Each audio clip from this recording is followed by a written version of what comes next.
Ndị be anyị, unu mana ọ bụ ehi na-enweghị ọdụdụ chi ya na-achụrụ ijiji. Nke a ka m ji anabata unu n'akụkọ iri gbara ilu na isi mbido TV na Nkiri. Nwunye na Lolo Chief Obinna Iyegbu, onye ama dịka Obi Cubana, apụtala okwu maka akụkọ n'ifearị n'igwe ọlọrọ ọhụrụ dị iche iche n'ebe niile gbasara otu di ya si kpata ego. Ya bụ nwada were Instagram ya wee kwuo okwu gbasara di ya, si na ọ bụ amara Chineke nakwa nnukwu amara bụ nke na-eso Obi Cubana n'azụ. Ọ bụghị ọgwụ agwọrọ agwọ, ọ bụkwanụ mgbe o tiri aka na ihe ọjọọ iji kpata ego ya. Wee gaa n'ihu gwa ndị na-ekwu okwu asị na ndị na-ebu asịrị na-agagharị ka ha tinye uche ha n'ịkpata ego. Na nke itoolu, Dike Osinachi bụ omeihe ejije ama ọfụma n'obodo anyị bụ Nigeria apụtala wee kwuo ihe ịtụnanya o wetara ebe nwa ya nwaanyị nọ. Ya bụ nwa amadi wepụtara ego nke ruru 50,000 nakwa efere nri dosi ya n'ihu nwa ya nwaanyị, mana nwa ya nwaanyị were 50,000 hapụ ego. Ya bụ omeihe ejije si na nke a abụghị ọbara ya, maka na ọ hụghị ego n'anya otu a, maka na ọ hụrụ nri n'anya karịa ya bụ ego nwatakịrị wee kwuo na dịka ọ na-ahụta nwa ya nwaanyị, ọ na-ahụta ya dịka onye ga-ahụ ego nnukwu n'anya. These two things now. Can you hear me? Can you hear me? Yeah. Choose one. Choose one. Take one. Take one now. Should we make pudding the day after tomorrow? Take one. And also maybe Yuvraj and Lakshmi's favorite dishes.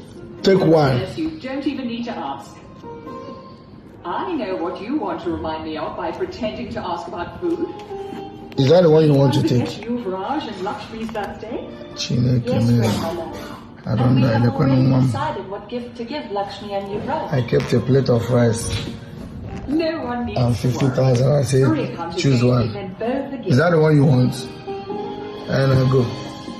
The Garodia family. Na nke asatọ, onye okwu ya na-agagharị n'igwe ọlọrọ ọhụrụ dị iche iche ugbu a bụ Obi Cubana, bụrụkwa aka ji akụ ama ugbu a apụtalakwa okwu gbasara otu ndị mmadụ si etinye ọnụ na otu o si kpata ego, na-ekwu na o tiri aka n'ọgwụ maọbụ ihe ọjọọ ndị ọzọ dị iche iche. Ụba apụtakwa kwuo na ọtụtụ ndị mmadụ na-asị ka ịtụm ncha bụ nke na-efegharị na igwe ọlọrọ ọhụrụ ya ugbu a. Ọ gara n'ihu gwa ndị mmadụ ka ha gbaa mbọ kpee ekpere, gbasi mbọ ike yụọ maka amara ka ego bata ha aka. Ọ gakwara n'ihu kwuo otu o si nyere ọtụtụ ndị mmadụ aka, bụkwa ndị kwanyere ya ugwu n'ụbọchị ahụ. Na nke asaa, Big Brother Naija nke anyị ma ọfụma abụghịzi akụkọ na ya bụ edishọn nke 6 ya ga-ebido n'oge na-adịghị anya, ya hụ na ngwụcha izuụka. Dịka ya bụ akọ si efegharị, ndị na-ahazi ya bụ ihe emume edegarara ndị pụrụ apụ na ya bụ ụlọ bụ ndị mere nke Lockdown Edition ozi wee sị ha na ha gbalịala maka inye aka ịhụ na Big Brother Naija Lockdown Edition emere gara ọfụma. Na nke 6, Nengi, onye nọbụ n'ụlọ Big Brother Naija ama dịka Nengi Rebecca Hampson, agụtala ụgbọala Range Rover nke bụ nderi kwuru nderi. Ya bụ onye ama ọfụma na ihe gbasara ya bụ Big Brother Naija were nke a gaa na Instagram ya. Trophy, yeah, your friends them a walking trophy. Tell a girl say, girl you know say you're pretty from your band. Walk out, girl you not try hard. Them girls them not pretty in a real life. You're pretty on the gram and you're pretty. Na nke ise, onye nọbụ n'ụlọ Big Brother Naija bụ Tochukwu Okechukwu ama dịka Tochi apụtala were soshal midia ya wee kwuo okwu ihe o ji dị oke mkpa na nwaanyị ọbụla ga-akwanyere ya ugwu. Ọ gara n'ihu si na ụmụ nwoke ndị ji ego nakwa ndị ma nke ha riri ugbu a na-akwanyere nwunye ha ugwu ma mụrụkwa otu ha si akpasị nwunye ha agwa. A gwara na anya ha na-adịkarị n'ahụ nwunye ha oge niile, bụ ndị nwere amamihe ma bụrụkwa ndị na-enye aka.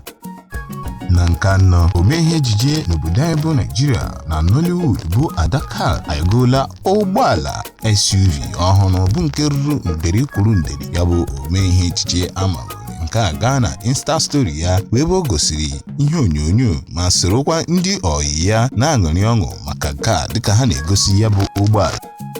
nke atọ, ọkụ bọọlụ ama ọfụma na mba ụwa ma bụrụkwa nwa afọ Naịjirịa alaghachila Europe. Ahịa bụ Ahmed Musa dịka a natara ozi na otu klọb nke dị na Turkey chọrọ igoro Musa ka o bido kwụwara ha bọọlụ. Chetakwa na ya bụ nwa amadi bụ nke kwụsịrị ịkụ bọọlụ na klọb dị iche iche tara bịa kọra klọb nke dị na Naịjirịa, mana ugbu a ọ laghachila Turkey iji bidokwa ọzọ. Na ka bụ ọkụ nwa afọ Naịjirịa ma bụrụkwa nwamba Britain Anthony Joshua ga-ezute ọkaibe dịka ya n'ịkụ ọkpọ n'ụbọchị 25 nke ọnwa Septemba. Ya bụ ọgụ bụ nke ndị World Boxing Association haziri. Anthony Joshua bụ onye ji ihe nrite nke World Boxing Association, International Boxing Federation nakwa World Boxing Organization Heavyweight titles ga-ezute iji gosi na yanwa bụkwa aka ochie.